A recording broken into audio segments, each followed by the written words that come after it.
Hello mga kasumates, magandang araw. Nitong nakaraang linggo ay medyo busy nga tayo.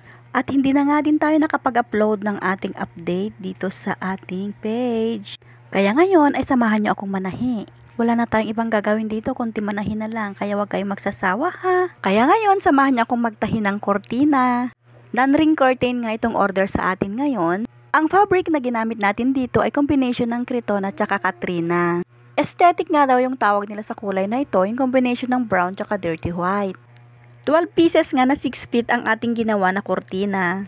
4 na bintana yon at 3-in-1 ang kanyang design. Madali lang naman magtahi ng kortina.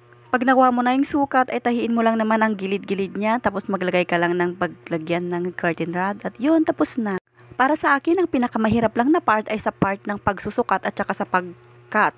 Once kasi na nagkamali ka sa pagsukat at sa putol ay ayon, malaking problema yon. Kaya ako kapag may kausap akong client ay inuulit ko talaga ang sukat at nililista ko para sure. Kasi ang hirap talaga magkamali at syempre kapag nagkamali ka, ayon, gastos ulit, so lugi ka na, 'di ba? So ayon, kapag nakapag-cut ka na ay madali na lang talaga manahi. Pag marunong ka mag-operate ng makina ay super easy na lang sa'yo ang manahi. Samahan mo lang ito ng diskarte at syempre imagination. Kailangan mo din kasing i-figure out kung ano yung magiging kinalabasan ng iyong tinatahi.